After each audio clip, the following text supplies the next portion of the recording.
सोने का अंडा देने वाली मुर्गी की कहानी। एक गांव में एक किसान अपनी पत्नी के साथ रहता था।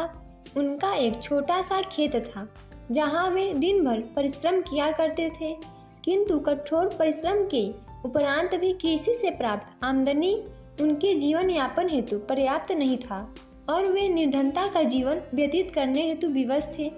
एक दिन किसान बाजार से कुछ मुर्गियां खरीद लाया। वह मुर्गियों के अंडे बेचकर पैसे कमाना चाहता था।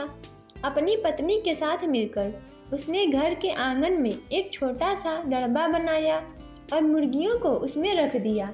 सुबह होने पर जब उन्होंने दड़बे में झांक कर देखा तो आश्चर्यचकित रह गए। वहाँ एक सोने का अंडा पड़ा हुआ था। किसान को सोने के अंडे को बेचकर अच्छे पैसे मिल गए। अगले दिन फिर उन्हें सोने का अंडा मिला। किसान और उसकी पत्नी समझ गए कि उनकी मुर्गियों में से एक मुर्गी सोने का अंडा देती है।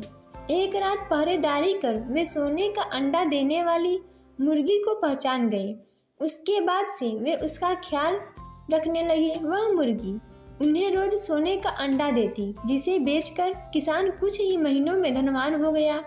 किसान अपने जीवन से संतुष्ट था, किंतु उसकी पत्नी लालची थी। एक दिन वह किसान से बोली, आखिर कब तक हम रोज एक ही सोने का अंडा लेते रहेंगे? क्यों न हम मुर्गी के पेट से एक साथ सारे अंडे निकाल लें, फिर हम उन्हें बेचकर एक बार में ही इतने धनवान हो जाएंगे कि हमें काम करने की जरूरत ही नहीं रहेगी। पत्नी की बात सुनकर किसान के मन में भी लालच आ गया। वह बाजार गया और वहां से एक बड़ा चाकू खरीद लाया। रात में अपनी पत्नी के साथ वह मुर्गियों के दड़बे में गया और सोने का अंडा देने वाली मुर्गी को पकड़कर उसका पेट चीर दिया, किंतु मुर्गी के पेट में से एक भी सोने का अंडा नहीं मिला। किसान और उसकी पत्नी अपनी गलती पर पछताने लगे। अधिक सोने के अंडों के लालच में पड़कर वे रोज मिलने वाले एक सोने के अंडे से भी हाथ धो बैठे। इस कहानी से यह सीख मिलती है कि लालच बुरी बला है। दोस्तों, ऐसे ही वीडियो देखने के लिए हमारे चैनल को सब्सक्राइब करें, वीडियो को लाइक और शेयर करें।